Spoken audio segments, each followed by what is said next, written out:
विनम्र बनो, साहसी बनो, शक्तिशाली बनो। उठो, जागो और तब तक रुको नहीं जब तक लक्ष्य की प्राप्ति ना हो जाए। एसएससी जेईई एग्जाम 2024 बहुत पास आ चुका है और स्वामी विवेकानंद द्वारा बोली गई इन पंक्तियों का आप सभी लोगों के जीवन में इस लास्ट समय पे, लास्ट टाइम पे बहुत बड़ा इंपॉर्टेंस है। अब वो समय है जब बेटा आपको रुकना नहीं है, चलते जाना है, और जो आपने साल भर मेहनत करी है वो समय आ चुका है जब आप एक अपनी बेस्ट परफॉर्मेंस दे। वो एक दिन में जिस दिन आप लोग अपने एग्जाम को अटेम्प्ट करोगे और वहां पर अपना बेस्ट देकर के आओगे ताकि आप अपने लक्ष्य की प्राप्ति करते रहो। या अपने इस समय पे कतई आपको बार बार मॉक टेस्ट देना है, बार बार क्वेश्चंस अटेम्प्ट करने हैं और मेक श्योर करना है कि आप रुके ना, क्योंकि ये वो समय है बहुत सारे स्टूडेंट्स मॉक टेस्ट देंगे, अटेम्प्ट करेंगे और हार मान सकते हैं और सोच सकते हैं कि यार पता नहीं सिलेक्शन होगा या नहीं होगा। बेटा आज मैं एक सेशन लेकर के आई हूं आप सभी लोगों के लिए, और ये सेशन है कि किस तरीके से आप अपना एसएससी जेईई 2024 का एग्जाम अटेम्प्ट कर सकते हो। यहां पर पूरे इंजीनियर्स वाला की जो टीम है वो दिन रात लगी हुई है इसी बात पर कि आप सभी लोगों का सिलेक्शन हो जाए। आपके सिलेक्शन को इंश्योर करने के लिए पूरी टीम यहां पर जो भी सेशंस लेकर के आती है वो इसलिए ताकि आप कुछ सीखे और कुछ शायद इंप्रूव कर जाएं और फिर आप अच्छा परफॉर्म कर जाएं। तो देखो यार, सबसे पहले तो यहां पर मैं बात करती हूं कि ये जो सेशन बना रही हूं, इस सेशन में सबसे पहले ये मेक श्योर कर लेती हूं या मैं ये मान के चल रही हूं कि आप सभी लोगों ने प्रीवियस ईयर लगा लिया है, क्वेश्चंस लगा लिए हैं, कई बार रिवीजन कर लिया है, कोर्स कवर कर लिया है और अब आप फुल मॉक टेस्ट दे रहे होंगे। जब आप बेटा फुल मॉक टेस्ट देते हो ना, उस समय पे आपको पूरा सिलेबस जो है, वेदर आप इलेक्ट्रिकल के हैं, मैकेनिकल के हैं, सिविल के हैं, बेटा पूरा सिलेबस आपको पढ़ा होना चाहिए। जब आप पूरा सिलेबस पढ़ लेते हो ना तो उसके बाद ही आप फुल मॉक टेस्ट दे पाते हो। तो किस तरीके से मॉक टेस्ट को अटेम्प्ट करना है, देखो मॉक टेस्ट किस लिए दिए जाते हैं। सबसे पहले आप समझो, जो मॉक टेस्ट दिए जाते हैं बेटा वो सीखने के लिए दिए जाते हैं। वो इसलिए दिए जाते हैं कि आप अपनी गलतियों को पहचानो और आप हिट एंड ट्रायल करो। आप कुछ मेथड अप्लाई करो या उससे रिजल्ट नहीं मिल रहा तो फिर आप दूसरा मेथड अप्लाई करो पेपर को अटेम्प्ट करने का। फिर अगर रिजल्ट नहीं मिल रहा तो अपनी रणनीति को आप चेंज करो। इससे क्या होता है, आप हिट एंड ट्रायल करते हो और जो रणनीति आपके लिए फिट बैठती है उसी रणनीति को आप एग्जाम में फॉलो करते हो, उसी तरीके से एग्जाम में क्वेश्चन को अटेम्प्ट करते हो। लेट मी टेल यू बेटा, एग्जाम में कुछ भी आप नया नहीं कर पाएंगे। आप जो इन मॉक टेस्ट से सीख रहे हो ना, ये पूरे 1 ईयर आपने जो सीखा है ना, वही जाके एग्जाम में कर पाओगे, है ना। कुछ भी नया आप एग्जाम में नहीं कर पाओगे और कुछ भी नया एग्जाम में ट्राई करना भी नहीं चाहिए। तो अभी आपके पास 20 डेज हैं, तो बेटा मैं ये मान के चलती हूँ कि आप लोग यहाँ पर कम से कम 5 से 8 मॉक टेस्ट जरूर दोगे और उन मॉक टेस्ट में आप सभी लोग बार बार ट्राई करने की कोशिश करोगे कि भाई किस रणनीति से या किस तरीके से आपके मार्क्स आ रहे हैं। तो देखो सबसे पहले यार मैं आपसे ये कहना चाहती हूँ कि सबसे पहले वो स्टूडेंट्स होंगे जिन्होंने सब कुछ पढ़ लिया है, सब कुछ क्वेश्चन सॉल्व कर लिए, रिवाइज कर लिए, सब कुछ कर लिया है और अब वो मॉक टेस्ट दे रहे होंगे बेटा, तो उनके बहुत अच्छे मार्क्स आ रहे होंगे। ऐसे बहुत से स्टूडेंट्स होंगे जिनके बहुत अच्छे मार्क्स आ रहे होंगे और उनको पता होगा कि भाई उनका सिलेक्शन हो जाएगा। ठीक है, ऐसे बहुत लोग होते हैं जिनको ये पता होता है कि हाँ भाई मेरा हो जाएगा, क्योंकि वो उस लेवल से पेपर को अटेम्प्ट करते हैं और टेस्ट में भी बहुत अच्छा परफॉर्म करते हैं। तो ऐसे लोगों से मैं ये बोलूंगी बेटा कि ये सेशन फिर आपके लिए नहीं है, क्योंकि आप जो कुछ भी फॉलो कर रहे हो, आपके मार्क्स आ रहे हैं और आपको पता है कि ये कट ऑफ से ऊपर ही होगा, तो आप जो कुछ भी फॉलो कर रहे हो, जो रणनीति फॉलो कर रहे हो, जिस तरीके से पेपर को अटेम्प्ट कर रहे हो, वो सब कुछ बेस्ट है। कुछ भी नया आपको नहीं करना है। Do not try anything else. आप जो कर रहे हो वही करते रहिए, बार बार रिवाइज करते रहिए, ज्यादा ज्यादा क्वेश्चन सॉल्व करते रहिए, मिस्टेक्स पे ध्यान दीजिए और अपनी एक्यूरेसी को बढ़ाने की कोशिश करिए और ये सेशन पे मत ध्यान दीजिए। अब दूसरे तरीके के वो स्टूडेंट्स होंगे जो मॉक टेस्ट दे रहे होंगे और उनके मार्क्स नहीं आ रहे होंगे। मार्क्स नहीं आ रहे होंगे तो उस पर हमें क्या करना है और किस तरीके से पेपर को अटेम्प्ट करना है, मैं उन स्टूडेंट्स की यहां पर बात करूंगी। तो देखो यार, एसएससी जेईई का जो एग्जाम है वो 3 तरीके से यहां पर क्वेश्चंस आपको मिलते हैं। सबसे पहला बेटा यहां पे देखो टेक्निकल होता है, ठीक है, टेक्निकल होता है। एक होता है आपका जीएस जीके एंड तीसरा होता है बेटा आपका रीजनिंग। अब इंपॉर्टेंट बात यह है कि हम सबसे पहले किसको अटेम्प्ट करें, टेक्निकल करें, जीके जीएस करें, रीजनिंग करें, हम सबसे पहले किसको अटेम्प्ट करें।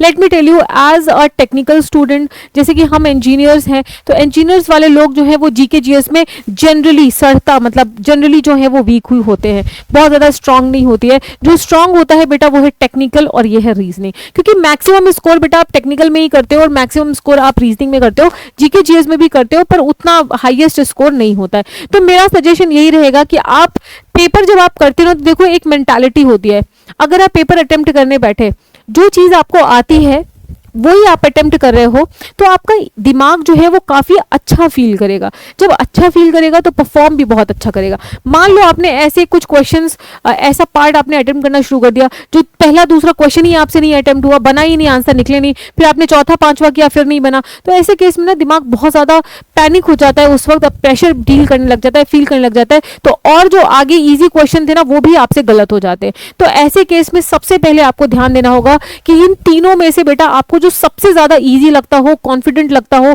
आपको लगता हो कि इसमें मैं बहुत अच्छा करूंगा, इसका रिवीजन आपने अच्छा किया हो, उसको आप सबसे पहले अटेम्प्ट करो। जैसे कि टेक्निकल, बेसिकली मैं हमेशा सजेस्ट करती हूँ आप टेक्निकल आप पहले करो, क्योंकि टेक्निकल में मुझे ऐसा लगता है कि जो इंजीनियर वाले बच्चे होते हैं उनका टेक्निकल स्ट्रांग होता है, तो आप टेक्निकल करिए। उसके बाद बेटा आप रीजनिंग करिए, नंबर 1 पे बेटा आप टेक्निकल करिए, दूसरे नंबर पे आप रीजनिंग करिए और तीसरे नंबर में आप जीके जीएस करिए। इससे क्या होगा ना कि आपने अगर टेक्निकल में मान लो 100 क्वेश्चन है, 90-95 आपने अटेम्प्ट कर लिया और आपको आपसे आ गए, तो आप बड़ा अच्छा फील करोगे, आपका मन आनंदित हो जाएगा। और उस केस में जीके जीएस जो नहीं भी आता है ना बेटा, वो भी आप बहुत अच्छे से कर पाओगे। कुछ ऐसा हो सकता है कि आपका दिमाग उस समय काफी फ्लूट चलने लगे, काफी अच्छा चलने लगे, तो चीजें आपसे बेहतर हो जाए। लेकिन अगर शुरुआत में ही आपने क्वेश्चन सॉल्व करना शुरू किया, पहले ही नहीं सॉल्व हो रहा है, तो ऐसे केस में पैनिक सिचुएशन क्रिएट हो जाती है। तो सबसे पहला डिसीजन यही होगा कि आप क्या सॉल्व करो। तो मेरा सजेशन यही कि आप टेक्निकल करो, फिर रीजनिंग करो, या आप जीके जीएस करो। हमेशा जीके जीएस आप बाद में ही करो।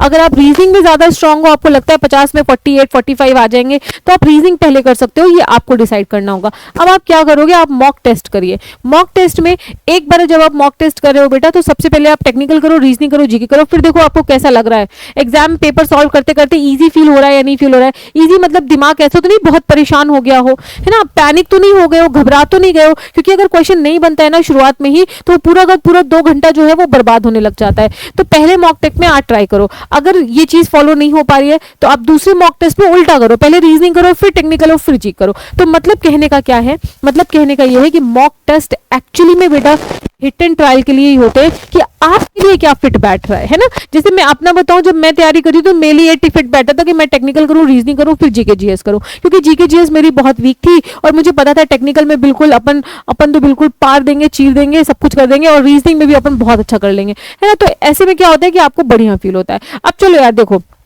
बेसिकली एग्जाम को अटेम्प्ट करने के ना बेटा 2 मेथड्स होते हैं, ठीक है। 2 methods to attempt the exam. Again बेटा आई एम अगेन रिपीटिंग कि ये जो मेथड्स मैं बता रही हूँ वो उन्हीं बच्चों के लिए है जो मॉक टेस्ट दे रहे हैं और मार्क्स नहीं आ रहे हैं। जिन बच्चों के मॉक टेस्ट में मार्क्स आ रहे हैं बेटा, ये वीडियो को अभी बंद कर दो, क्योंकि आप जो कर रहे हो वो बेस्ट कर रहे हो, आप उसमें चेंज मत करो, क्योंकि आप समय बहुत कम है चेंज करने का, ठीक है। आप कुछ भी चेंज मत करो, आप जो कर रहे हो वही करते रहो, वही करते करते जाके एग्जाम दे के आओ। अगेन कुछ भी नया नहीं कर पाओगे एग्जाम में, तो जो कर रहे हो उसी में आज ही सुधार हो सकता है। एग्जाम में कुछ भी नया नहीं होगा, एग्जाम में कोई भी चमत्कार नहीं होगा, कोई मैजिक नहीं होगा कि आज नहीं कर पा रहे हो एग्जाम में अचानक से करने लग जाऊंगा, नहीं, आज कर पा रहे हो तभी एग्जाम में कर पाओगे, सिंपल सी बात है। तो जिन लोगों के मार्क्स नहीं आ रहे हैं वो ये मेथड को ट्राई कर सकते हैं। 2 मेथड है, आपको क्या करना है, आपको मॉक टेस्ट देना है। पहला मेथड ट्राई करना है, देखना है मार्क्स कैसे आ रहे हैं। दूसरा मेथड ट्राई करना है, देखना है मार्क्स कैसे आ रहे हैं। उसके हिसाब से आपको डिसाइड करना है कि बेटा आप किस पे जा पा रहे हो, ठीक है। तो 2 मेथड्स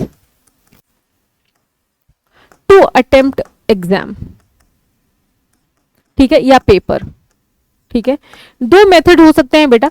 पहला मेथड तो देखो क्या हो सकता है, देखो पहला तो ये हो सकता है बेटा कि आप जब अटेम्प्ट कर रहे हो ना पेपर, तो आप पेपर अटेम्प्ट करो, टेक्निकल से मान लो स्टार्ट कर रहे हो, फर्स्ट आप सॉल्व करना स्टार्ट करो। मान लो क्वेश्चन नंबर 1 से आपने स्टार्ट किया, तो जो इजी इजी क्वेश्चन मिलते जा रहे हैं ना बेटा, उसको आप पहले अटेम्प्ट में सॉल्व कर लो। अच्छा, मैं एक चीज आपको बताती हूँ, देखो जो पेपर होता है ना एसएससी जेईई का, बेसिकली लास्ट 4 से 5 सालों में आप ये देखोगे कि इजी क्वेश्चन जो है लगभग 70% जो पेपर होता है वो इजी क्वेश्चन से ही बनता है। ठीक है, फिर आते हैं आपके मॉडरेट क्वेश्चन। ठीक है, मॉडरेट क्वेश्चन में लगभग 20% होता है आपका, और जो टफ होता है बेटा, टफ तो काफी कम ही होता है, 10% पेपर आपका टफ होता है।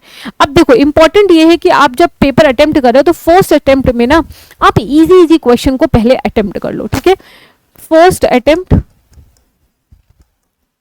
Easy question.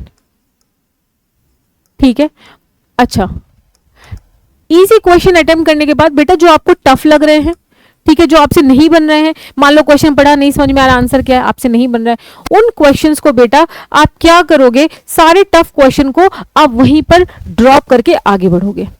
कहने का मतलब ये है, देखो एग्जामिनर हमेशा जो टफ क्वेश्चन है बीच बीच में घुसाता है।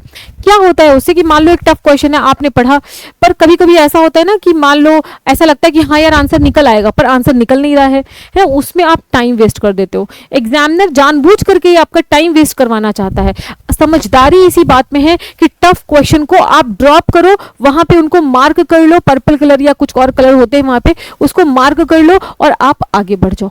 इजी क्वेश्चंस को पहली बार में डोंट वेस्ट टाइम, है ना, डोंट वेस्ट टाइम, इंपॉर्टेंट यही है। देखो अगर मान लो 2-4 टफ क्वेश्चन मिल गए, उसी को सोचते रह गए, उसी में टाइम निकल गया, आगे जो इजी था वो अटेम्प्ट ही नहीं कर पाए, पता चला 50 क्वेश्चन एवं ही छूट गए आपके। तो आपको क्या करना है, पहले इजी वाले निपटा लेने हैं, क्योंकि देखो टफ क्वेश्चन तो वैसे भी 10, 12, 15 ही होंगे, समझ रहे हो, 10, 12, 15 ही टफ क्वेश्चन होंगे, उससे ज्यादा नहीं होने वाले हैं। उन 10-15 क्वेश्चन की वजह से आप अपना टाइम वेस्ट ना करें, ये सबसे बड़ी समझदारी है ना। ये जो साइकिल आप इजी क्वेश्चन की बनाओगे ना बेटा, ये काफी फास्ट जाएगा, है ना, ये काफी फास्ट आप सॉल्व कर लोगे, काफी फास्ट कर लोगे। उसके बाद बेसिकली अगर आपने इजी इजी क्वेश्चन कर लिया, टफ को पहली बार में छोड़ दिया है, तो आप देखोगे आपके पास 40 to 45 मिनट्स रह जाएगा। पूरा पेपर अटेम्प्ट कर लोगे इजी इजी वाला, आपके पास लास्ट में 40 से 45 मिनट्स मिल जाएंगे। अब उस 45 मिनट्स में आप अगेन बेटा जो टफ क्वेश्चन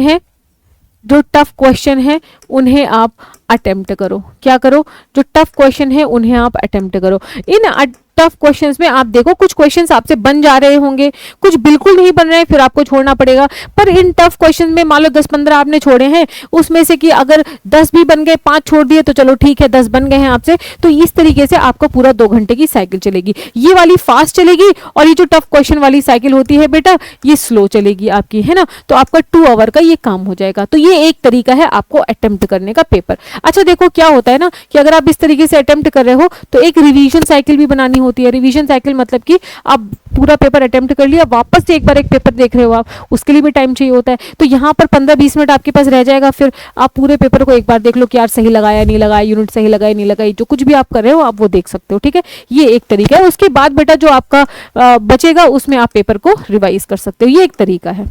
ठीक है, दूसरा तरीका क्या होता है जो कि मुझे पर्सनली बहुत पसंद है। देखो कोई भी तरीका किसी को भी फॉलो करना पड़ सकता है और किसी को भी सूट कर सकता है। हो सकता है जो मुझे सूट कर रहा हो वो आपको ना सूट कर रहा हो, ये डिपेंड करता है इंसान की अपने ऊपर। ठीक है, चलो वो तरीका देखो। फर्स्ट अटेम्प्ट जो आप कर रहे हो उसी में बेटा फूक फूक के कदम रखो। ठीक है, सॉल्व इजी तो सॉल्व कर ही लेने हैं। ठीक है, इजी सॉल्व कर लेने, लेकिन जब आप इजी सॉल्व कर रहे हो ना उसी समय बेटा दोबारा से क्वेश्चन पढ़ लो, इजी वाला क्वेश्चन ही दोबारा से पढ़ लो, ताकि ये जो रिवाइज करना पड़ रहा है ना ये रिवाइज ना करना पड़े। आप इजी क्वेश्चन को दोबारा से पढ़ लो, देख लो, मेक श्योर। ठीक है, मेक श्योर, देखो मैं यहाँ पे कलर चेंज करके लिख रही हूँ। मेक श्योर, किस बात का मेक श्योर करना है आपको, मेक श्योर किस बात का मेक श्योर बेटा, कि आपने यूनिट सही रखी है कि नहीं रखी है। ठीक है, कि आपने वहां पे कैलकुलेशन सही किया है कि नहीं किया है, राइट, जो भी फॉर्मूला आपने चिपकाया है सही चिपकाया है या नहीं चिपकाया है। बेटा जो कुछ भी क्वेश्चन ने पूछा है क्या आंसर वही लगाया है कि नहीं लगाया है। कई बार ऐसा होता है दिमाग को जो पता होता है वो वही चिपका देता है, क्वेश्चन क्या पूछा है वो समझता ही नहीं है कि क्या पूछा है। जो अब जैसे कि मान लो कुछ भी पूछा है तो आपके दिमाग को जो पता होगा दिमाग बोलेगा नहीं नहीं यही आंसर, ऐसा होता है बहुत बार। तो ये देखना है कि बेटा क्वेश्चन को आप रीड कर लो अगेन है, और मेक श्योर कर लो बेटा कि जो पहला इजी क्वेश्चन लगा रहे हो बिल्कुल सेट है और 100% करेक्ट है। पहली बार में इस बात को मेक श्योर कर लो, दोबारा इस क्वेश्चन में वापस नहीं आना है।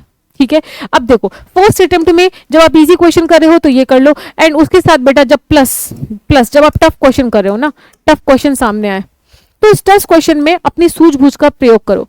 टफ क्वेश्चन दो कैटेगरी के हो सकते हैं।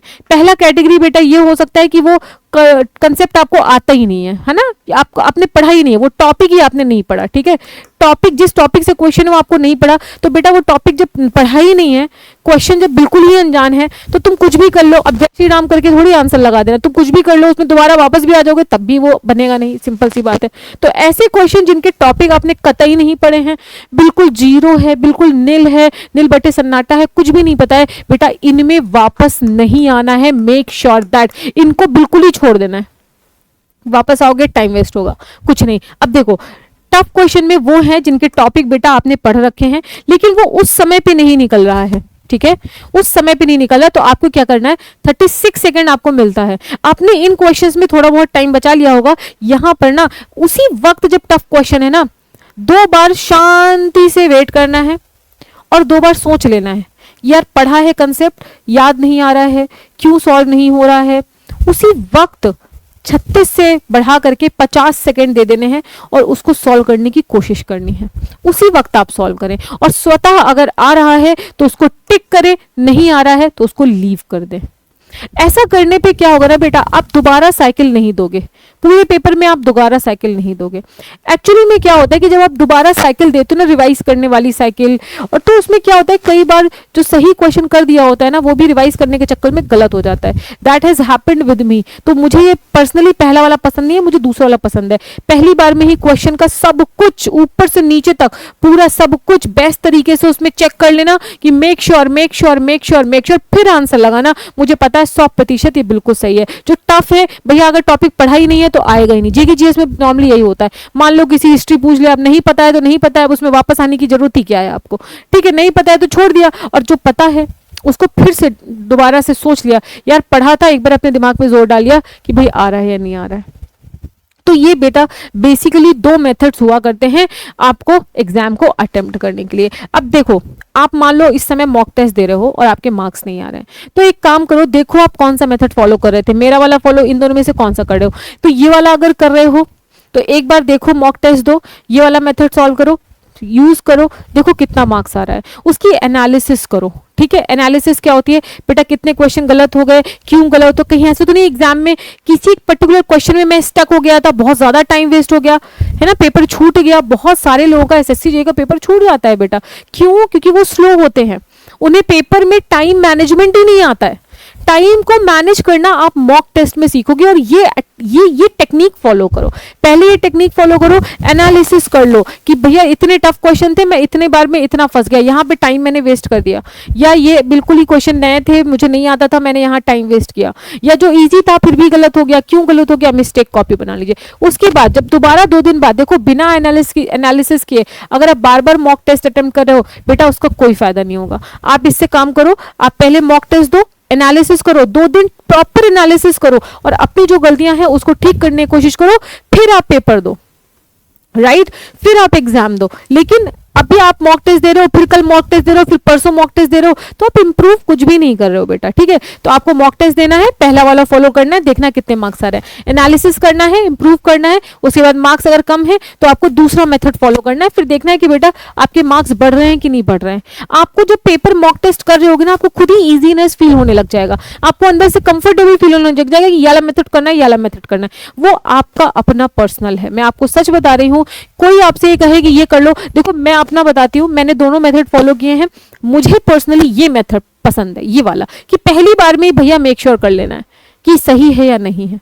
मुझे पर्सनली ये पसंद है, ये मेरा है, लेकिन आपका कुछ भी हो सकता है, ऊपर वाला भी नीचे वाला भी। देखो बहुत सारे जो सिलेक्टेड बच्चे हैं वो पहला मेथड फॉलो करके भी सिलेक्ट होते हैं, दूसरा मेथड फॉलो करके भी सिलेक्ट होते हैं। अब आपको देखना है आप क्या। याद रखना, मॉक टेस्ट इसलिए नहीं है कि नंबर नहीं आ रहे हैं तो आप डिमोटिवेट हो जा रहे हो। मॉक टेस्ट इसलिए है ताकि आप एनालिसिस करो, हिट एंड ट्रायल करो, कौन सा मेथड आपको सूट कर रहा है, कौन सा ईजीनेस आपको फील कर रही है, किसमें ज्यादा, जिस मेथड को आप फॉलो कर रहे हो किसमें ज्यादा मार्क्स आ रहे हैं। और एनालिसिस करना मॉक टेस्ट इसलिए होता है। याद रखना, आप पेपर में कुछ भी नया नहीं कर सकते हो बेटा, आपको सिर्फ और सिर्फ हिट एंड ट्रायल ही करना है। ठीक है, आपको सिर्फ और सिर्फ मॉक टेस्ट में हिट एंड ट्रायल करना है, बेस्ट परफॉर्म करना है, ज़्यादा से ज़्यादा रिवाइज करना है। 10 से 20 बार आप रिवाइज कर डालो पूरे पूरे सब्जेक्ट्स को जो हाईली वेटेड सब्जेक्ट्स हैं, और अपने आप को फ्लक्चुएट करना शुरू करो। एक दिन में 3-3 सब्जेक्ट रिवाइज करो, 4-4 सब्जेक्ट रिवाइज करो, फिर मॉक टेस्ट दीजिए, फिर अपनी परफॉर्मेंस को देखिए। इसी तरीके से आपको पेपर को अटेम्प्ट करना होता है। याद रखना, पेपर में कहीं भी स्टक नहीं होना है। टफ क्वेश्चन मिले, रुकना नहीं है वहां पर कि पता चला एक टफ क्वेश्चन में आप 4 मिनट रुक गए, तो भैया 4 मिनट रुक गए तो आगे जो इजी क्वेश्चन है उसके लिए आपको टाइम ही नहीं मिलेगा। आप सिंपली वो इजी क्वेश्चन आपसे छूट जाएगा और सिलेक्शन तो वैसे भी नहीं होना है। तो सावधानी रखिए और साहस से शक्तिशाली बन करके यहाँ पर अपने ऊपर एक्सपेरिमेंट करिए। So this is all about this session that I wanted to say. And जितने लोगों ने मेरा टेलीग्राम ग्रुप नहीं ज्वाइन किया है वो सर्च कर सकते हैं मीनू मैम PW, ठीक है। यहाँ पर मैं सारा जो अपडेट है वो देते रहती हूँ। आप लोगों को जो भी डाउट है, जो कुछ भी है, आप यहाँ पे मेरे साथ डिस्कस कर सकते हैं। Thank you so much everyone.